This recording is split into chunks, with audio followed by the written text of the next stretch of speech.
ও আমার যুবক ভাইরা রে, বৃদ্ধ বাবারা গো, দিলের কান দিয়া কথাগুলা শুনেন। এই যে আমরা দুনিয়াতে আসছি, আমরা কিন্তু মরণশীল। কি বলেন, ঠিক না ঠিক? হ্যাঁ, মুফাসসিরিনে ইকরাম লেখে মানুষ তার জিন্দেগির মধ্যে 5টা স্টেশন অতিক্রম করবে।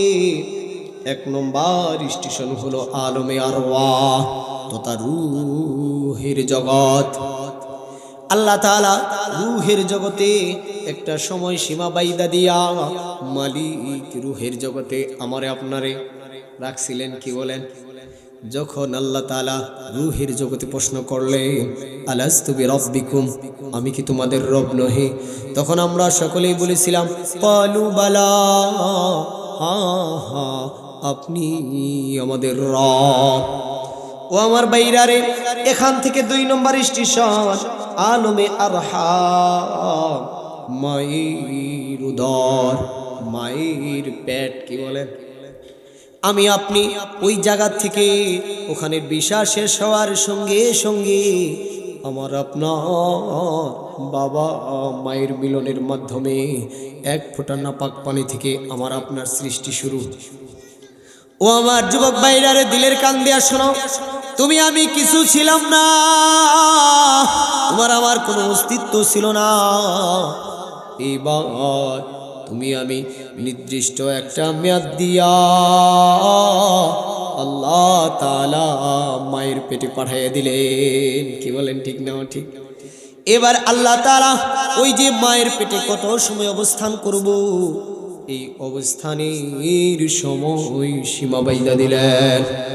কোন সন্তান মায়ের পেটে 9 মাস থাকে, কোন সন্তান মায়ের পেটে 9.5 মাস থাকে, কোন সন্তান 10 মাস থাকে, কোন সন্তান 10 মাস 10 দিন থাকে, কোন সন্তান এর চেয়ে বেশিও থাকে। কি বলেন, ঠিক না ঠিক? হ্যাঁ, আল্লাহ তাআলা মায়ের পেটে দেওয়ার পর আমার ওখানে থাকার একটা ভিসা, একটা পাসপোর্ট ওকে করে পাঠিয়ে দিছে, যা বান্দা। ও আমার বাইরারে, এবার যখন মায়ের পেটে থাকি আমি আপনি ভাবি এত বিশাল বড় এক জগৎ, এটাই বুঝি আমাদের জন্য শেষ।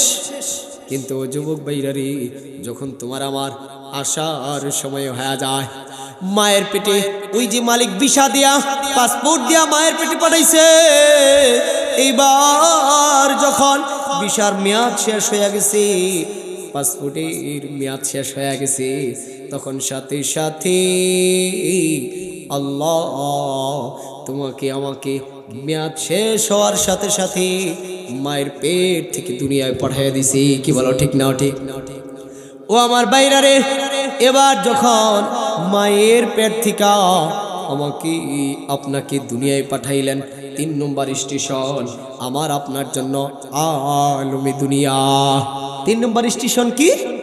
আলমে দুনিয়া, অর্থাৎ দুনিয়ার জিন্দেগি।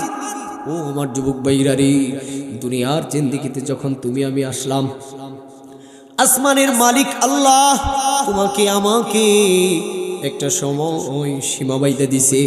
এই আব্দুর রহিম, তুই জমিনে যাইয়া 70 বছর বাঁচবি। এই আব্দুল করিম, জমিনে যাওয়ার পর তুই 80 বছর বাঁচবি। এ আব্দুর রহমান, জমিনে যাইয়া তোর জন্ম হবে, 1 সপ্তাহের মধ্যে তোর মৌত হয়ে যাবে। কি বলেন, ঠিক না ঠিক? ও আমার বাইরারে, এবার আসেন 4 নম্বর স্টেশন আলমে বরজখ। মৃত্যু থেকে নিয়ে কিয়ামতের বিচার কার্য সম্পাদন হওয়ার আগ পর্যন্ত সময়কে বোঝায়। আরেকটা জগৎ আছে আলমে আখিরাত। এই হলো 5টা স্টেশন আখিরাতের জিন্দেগি। ও আমার যুবক ভাইরারে, কথাগুলা দিলের কান দিয়া শুনবা। এটা আলোচ্য বিষয় না, তবে বোঝানোর জন্য বলতে হচ্ছে। ওই যে আলমে দুনিয়াতে আসলাম, আলমে দুনিয়াতে আসার পর যেই বান্দা আল্লাহ তাআলার চাহিদা অনুযায়ী, আল্লাহর বিধান অনুযায়ী বান্দা জিন্দেগিকে পরিচালনা করবে, আল্লাহ তাআলা ওই বান্দার মৃত্যুর সাথে সাথে কবরটা জান্নাতের নূর দিয়া মনোয়ার করে দিবে। বলেন আল্লাহু আকবার। বলতে পারেন হুজুর এটা আবার কেমন কথা? হ্যাঁ হ্যাঁ, আল্লাহর নবীর হাদিস। সরকারে দু আলম নবী বলেন, আল কবরু রাউযাতুম মিন রিয়াজিল জান্নাহ। বলেন আল্লাহু আকবার। কারো কবরটা আল্লাহ তাআলা জান্নাতের বাগান থেকে সরাসরি লাইন করে দিবে, কবরটা জান্নাতের নাজ নিয়ামত দ্বারা ভরপুর হয়ে যাবে। আও হুফরাতিন মিন হুফারিন নার। ও আমার যুবক ভাইরা রে, আল্লাহ তাআলা কারো কবরটা জাহান্নামের আগুন থেকে, জাহান্নাম থেকে কবরের ভিতরে লাইন করে দিবে, জাহান্নামের আগুন দ্বারা ভরপুর হয়ে যাবে। ও যুবক ভাইরা, এই জন্য তোমাকে আমাকে দুনিয়ার জিন্দেগিতে মালিকের গোলামি করতে হবে। কি বলো, ঠিক না ঠিক? হ্যাঁ, এই জন্যই তো মালিক আল্লাহ বলেন, ওয়ামা খালাকতুল জিন্না ওয়াল ইনসা ইল্লা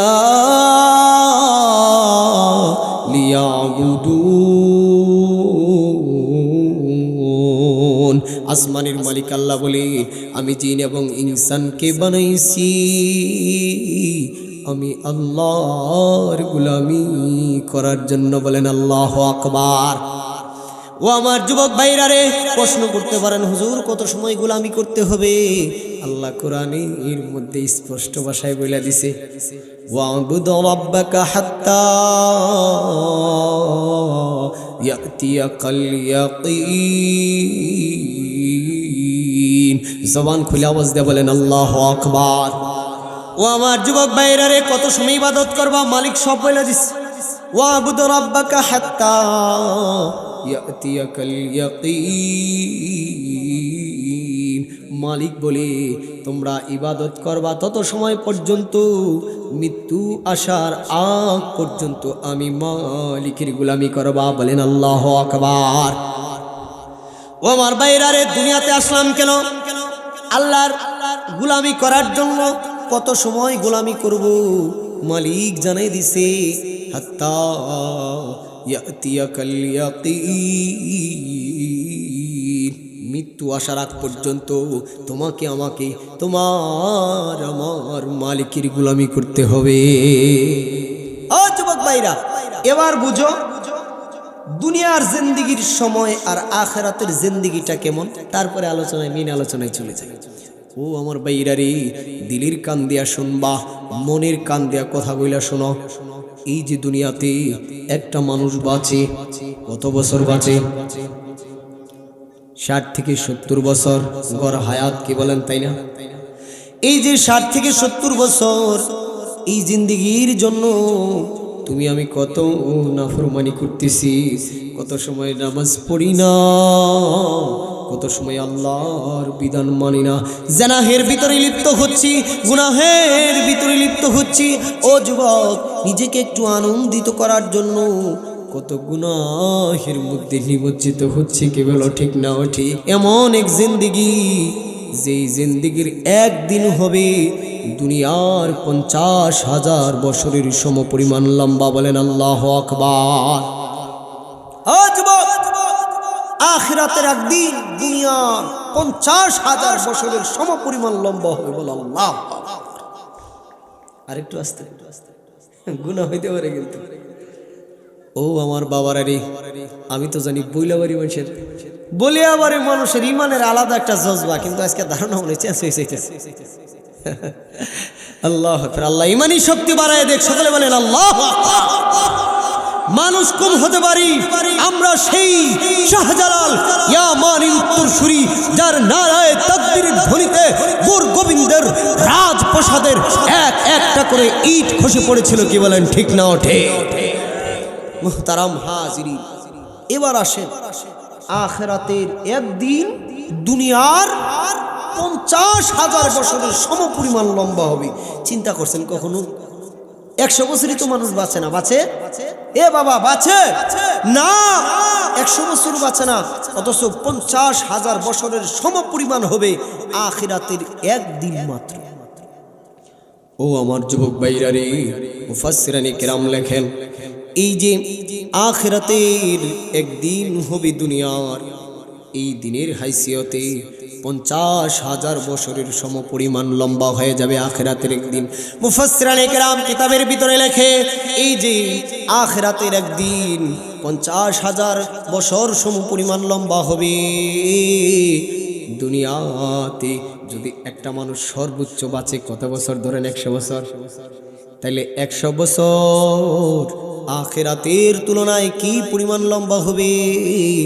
মুফাসসিরিনে কেরাম বলেন যেই ব্যক্তি 100 বছর বাঁচে ওই ব্যক্তি 100 বছরের এই জিন্দেগির সময় আখিরাতের তুলনায় 1.5 থেকে 2 মিনিট।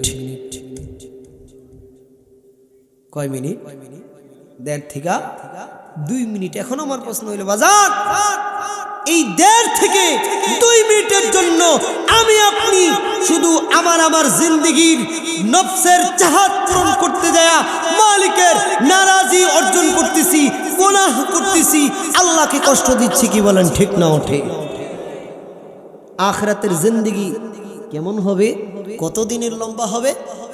ও আমার বাইরারি, মুফাসসিরানে কেরাম বলি এই যে বিশাল বড় দুনিয়া, এই দুনিয়াটা যদি সরিষা দানা দানায় ভরিয়া দেওয়া হয়, এই সরিষা দানা 1000 বছর পর পর একটা করে কবুতর বা একটা পাখি যদি একটা করে দানা খায়, কয়টা করে দানা? হ্যাঁ, 1 পিস দানা, একটা সরিষার দানা যদি খায় তাহলে কি পরিমাণ কমবো? 2-4-5 হাত গাত হয়ে যাবো নাকি কন? হ্যাঁ না, 1000 বছর পর পর একটা করে সরিষার দানা খাবে। কিতাবের ভিতরে আসছে এটা খাইতে খাইতে খাইতে খাইতে একদিন এমন হবে শেষ হয়ে যাবে, দুনিয়া খালি হয়ে যাবে, কিন্তু আখিরাতের জিন্দেগি আর শেষ হবে না। বলেন আল্লাহু আকবার। ও আমার ভাইরা রে, হাদিস শরীফের ভিতরে আসছে ওই যে মৃত্যু আছে না, এই মৃত্যুটা আল্লাহ তাআলা একবারে মেরে ফেলবে, আর থাকবে না। বলেন না আল্লাহ। ও আমার যুবক ভাইরা রে, আল্লাহ তাআলা জান্নাত এবং জাহান্নামের মধ্যবর্তী স্থানে মউতকে উপস্থিত করবে। মউতকে উপস্থিত করার পর আল্লাহ তাআলা জান্নাতীদেরকে ডাকবে, জান্নাতীরা আসবে, জান্নাতীদেরকে বলবে বলো তো এটা কি? তখন তারা বলবে এটা হইল মউত। হাদিসের ভিতরে আসছে সেটা সাদা কালো রঙের দুম্বা হিসাবে উপস্থাপন করবে। বলেন আল্লাহু আকবার। এরপরে জাহান্নামীদেরকে ডেকে বলবে দেখো তো এটা কি? বলবে এটা মউত।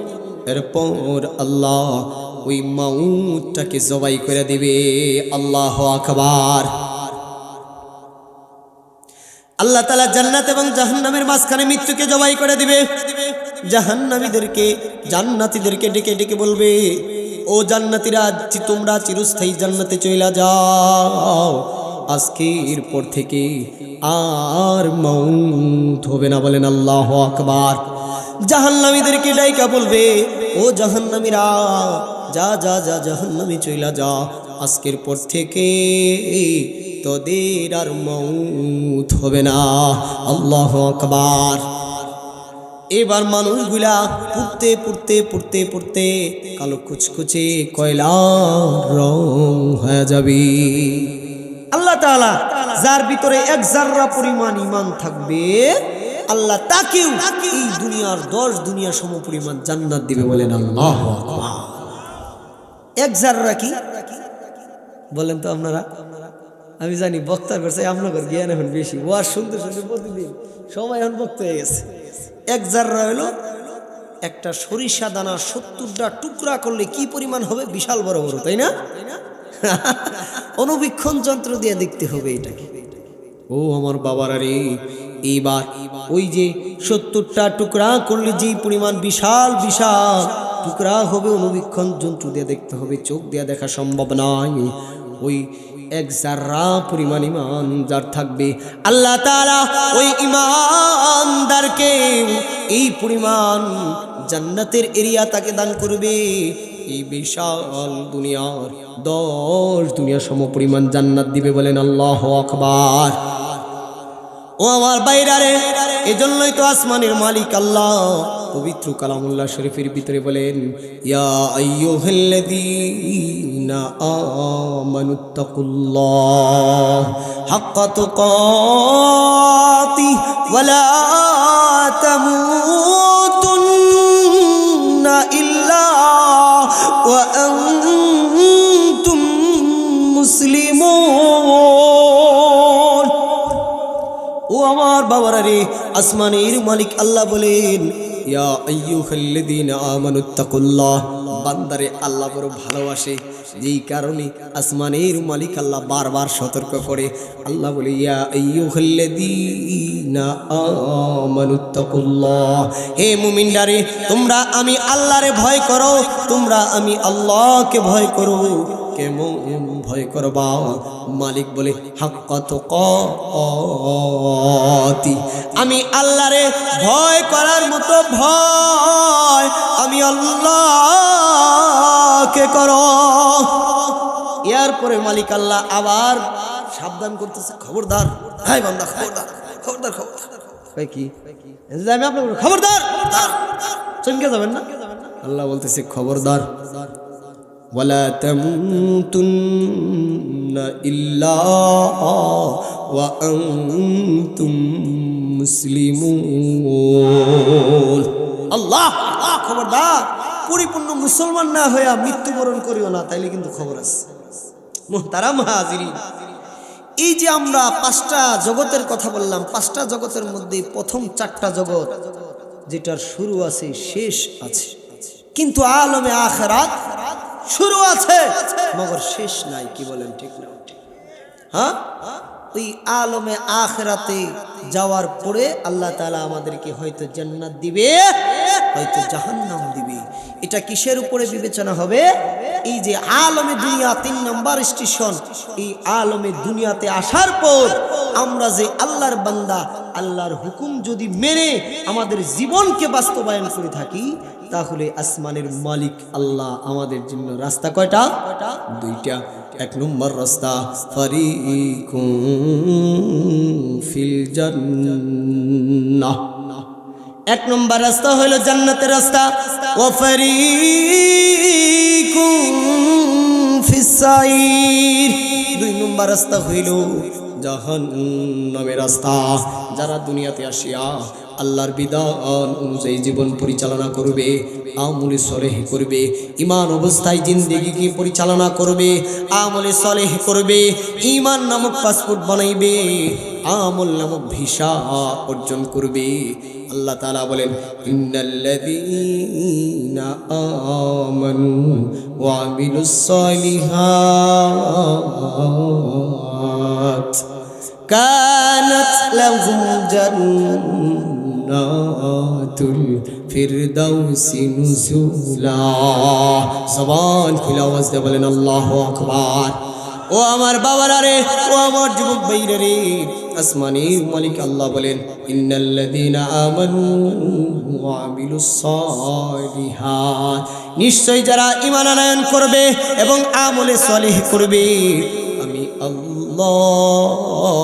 তাদের মেহমানদারির জন্য আমি আল্লাহ জান্নাতুল ফিরদাউস রেখে দিছি।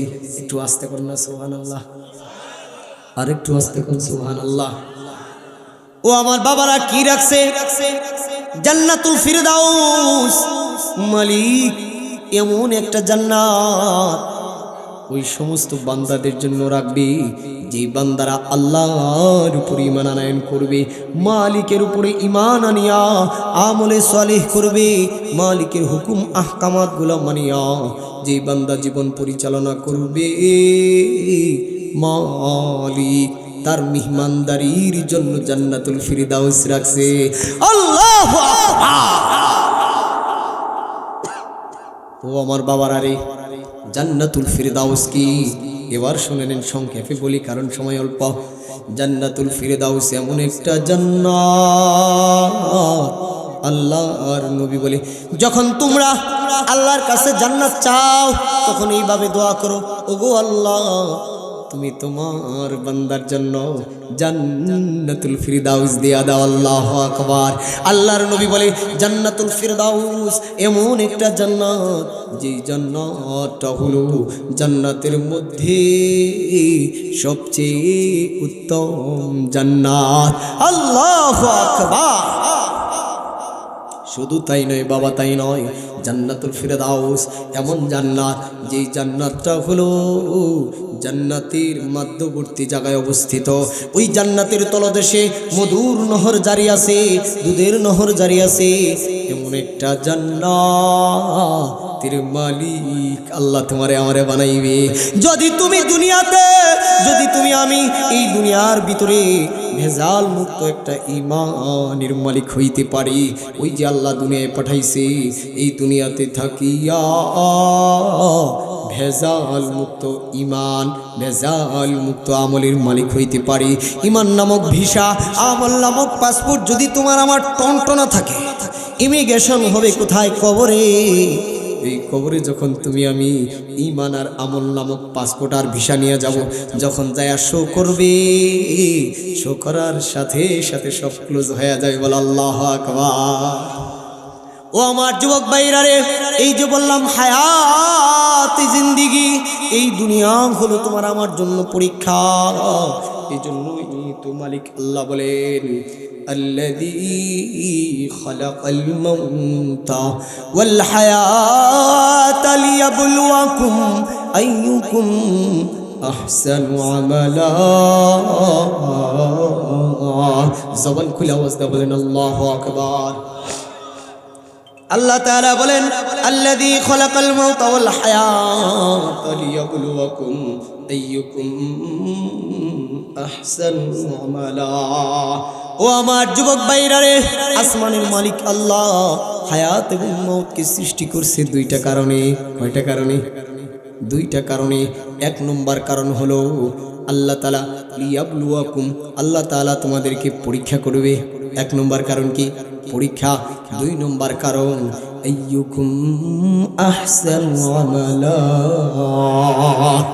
পরীক্ষায় পড়িয়া কোন বান্দা ভালো আমল করে, কোন বান্দা খারাপ করে, পরীক্ষায় পড়িয়া কোন বান্দা ভালো করে, কোন বান্দার উপরে মালিক খুশি হয়, কার উপরে মালিক নারাজি হয়ে যায়। বলেন আল্লাহু আকবার। ও আমার ভাইরা রে, এই দুনিয়ায় কি কেউ চিরদিন থাকবে? না না না।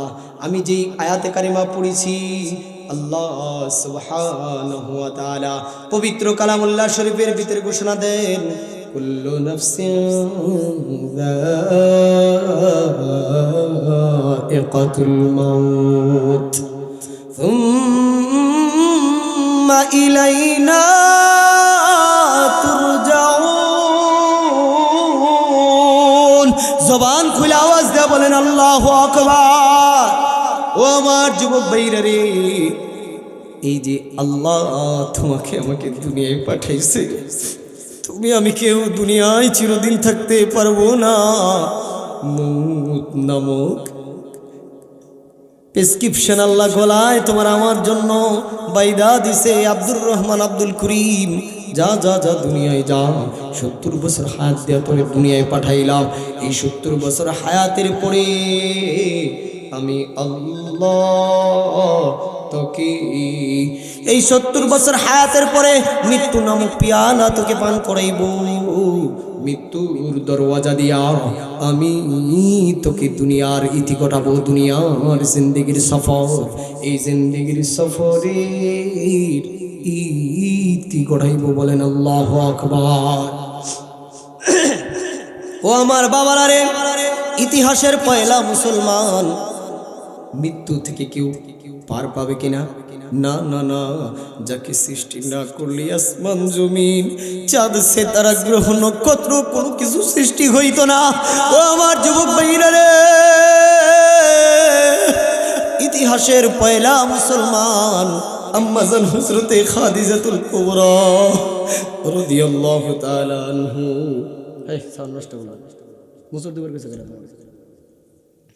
ইতিহাসের পয়লা মুসলমান আম্মাজান হযরতে খাদিজাতুল কুবরা রাদিয়াল্লাহু তাআলা আনহা মৃত্যুর আগ মুহূর্তে কবরের চিন্তায় ভীত হয়ে গেছে।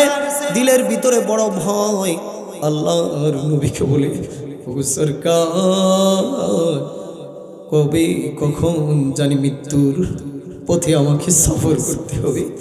ওগো দয়ার নবী, মায়ার নবী, আবার বড় ভয় হয়, না জানি আমি খাদিজার মৃত্যুর পর আমার খবরটা জাহান্নামের আগুন দ্বারা ভরপুর হয়ে যায়। এ আমার যুবক ভাইরা রে, ইতিহাসের প্রথম মুসলমান আম্মা জান হযরতে খাদিজাতুল কুবরা রাদিয়াল্লাহু তাআলা দয়ার নবী মায়ার নবীকে বলতেছে, ওগো সরকার, আমি খাদিজার মৃত্যুর পর আপনি আপনার গায়ের যেই জুব্বা জামা আমি খাদিজারে পরাইয়ে দিবেন। ও আমার ভাইরা, সময়ের পেছনে সংক্ষেপে বলছি। প্রথমে আল্লাহর নবীকে বলে, ওগো সরকার, আপনি আমি খাদিজাকে নিজ হাতে কবরে রাখবেন।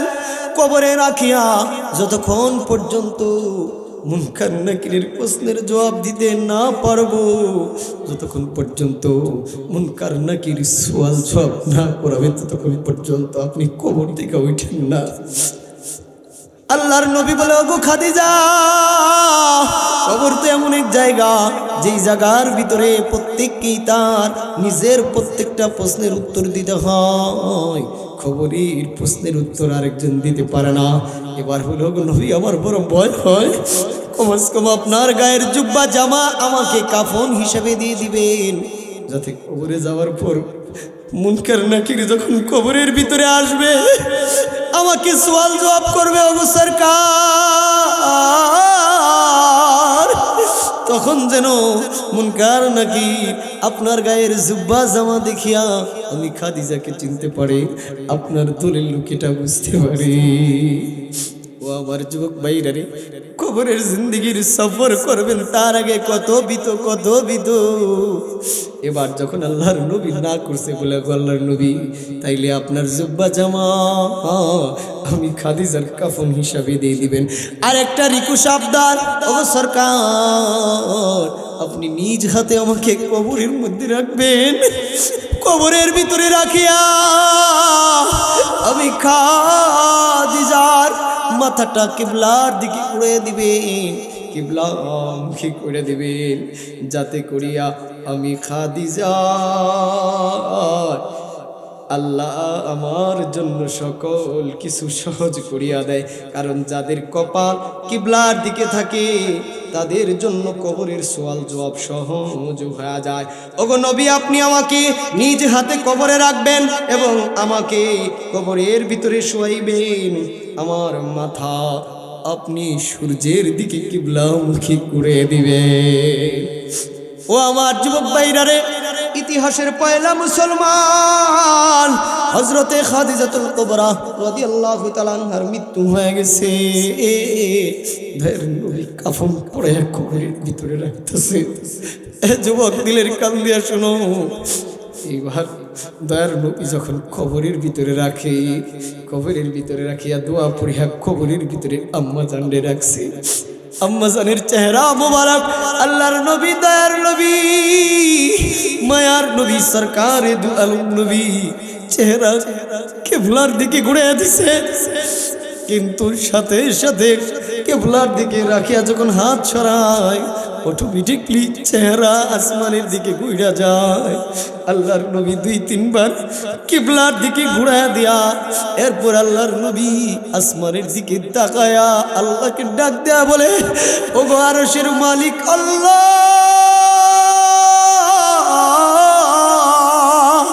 আপনি কি আমি খাদিজার প্রতি নারাজ? আমি দয়ার নবী, মায়ের নবী নিজে হাত দিয়া খাদিজার চেহারাটা কিবলার দিকে ঘুরায়া দে, কিন্তু ওগো আল্লাহ, কেমন যেন অটোমেটিকলি খাদিজার চেহারা কিবলার থেকে ঘুরিয়া যায়।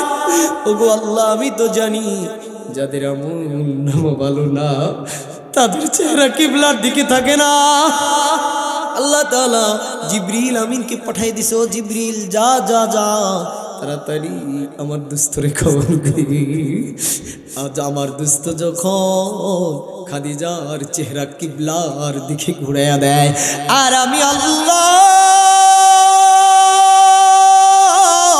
আমার কুদরতি হাত দিয়া দুস্থর স্ত্রীর চেহারা আমি আল্লাহ আরশের দিকে ঘুরাইয়া দেই। বলেন আল্লাহু আকবার।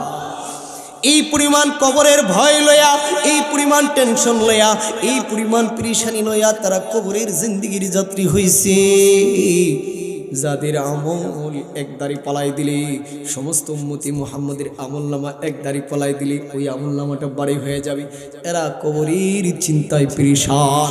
হযরত আবু বকর সিদ্দিক রাদিয়াল্লাহু তাআলা আনহু গভীর রজনীতে জান্নাতুল বাকিতে যাইয়া হাওমাও করে কাঁদে। আবু বকরের কান্না শুনিয়া সবার ঘুম পাইয়া গেছে। দৌড়ে আবু বকরের কাছে চলে গেছে, যা বলে ওগো আমিরুল মুমিনিন, কেন কেন কেন আপনি কান্না করতেছেন? আমিরুল মুমিনিন বলে, ওগো আমার সাথী সঙ্গীরা শুনে নাও, আমার অনেক সাথী ছিল যারা কবরের ভয়ে, মৃত্যুর ভয়ে, আল্লাহর ভয়ে হাউমাউ করে কান্নাকাটি করছে। আসমানের মালিক আল্লাহ তাদের কবরে ওই যে চোখ দিয়ে পানি ঝরাইছে, কবরের ভয়ে, মৃত্যুর ভয়ে পানি ঝরাইছে। এই পানি ঝরানোর কারণে আল্লাহ তাআলা তাদের কবরে জান্নাতের মেহমানদারি জারি করে দিয়েছে। একটু আস্তে করুন সুবহানাল্লাহ। ও আমার যুবক ভাইরা রে, এইবার হযরতে আবু বকর সিদ্দিক বলে, ও আমার সাথীরা রে, এমন অনেক সঙ্গী সাথী এখানে আছে যাদের জানাজা আল্লাহর নবী নিজে পড়াইছে, নিজে কবরে রাখছে, কিন্তু তারা এই পরিমাণ কান্না করছে। তাদের কান্নার কারণে আসমানের মালিক আল্লাহ তাদের কবরের ভিতরে জান্নাতের মেহমানদারি জারি করে দিয়েছে। বলেন আল্লাহু আকবার।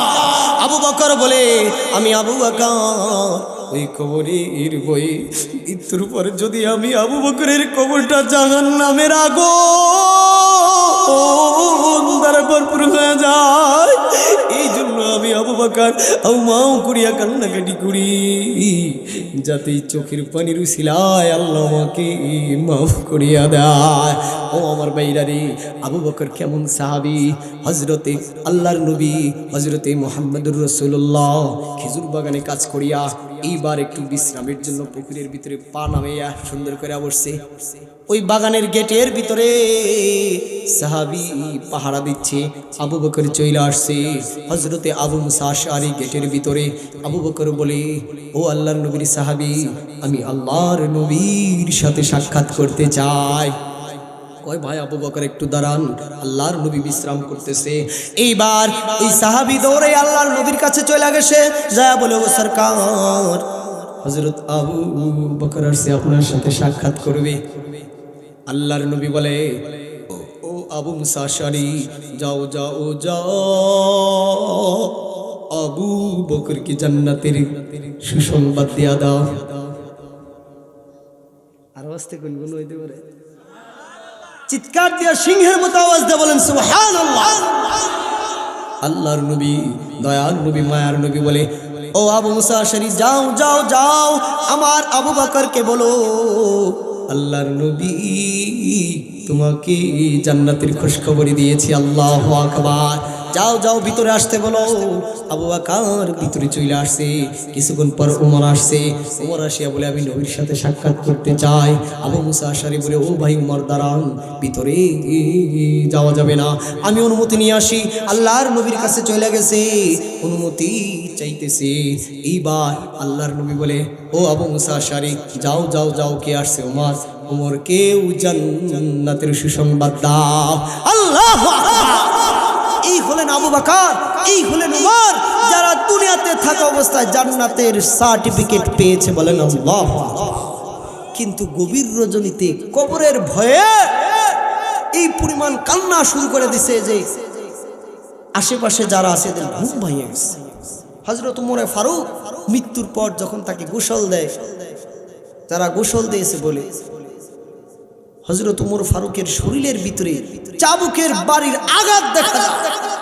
এবার চিন্তা করলেন, অর্ধ পৃথিবীর বাদশা, তাকে কে আঘাত করল? মুহতারাম হাজিরিন, এবার খোঁজ নিতে নিতে জানা গেল হযরতে আবু উমর একটা ডায়েরি করে রাখতেন। আজকের সারাদিন উনি কয়টা ভালো কাজ করছেন, কয়টা মন্দ কাজ করেছেন। যদি তিনি মনে হইতো যে আমার দ্বারা জুলুম হয়েছে, নিজেকে নিজে আঘাত করতে চাবুক দিয়ে বলেন আল্লাহু আকবার।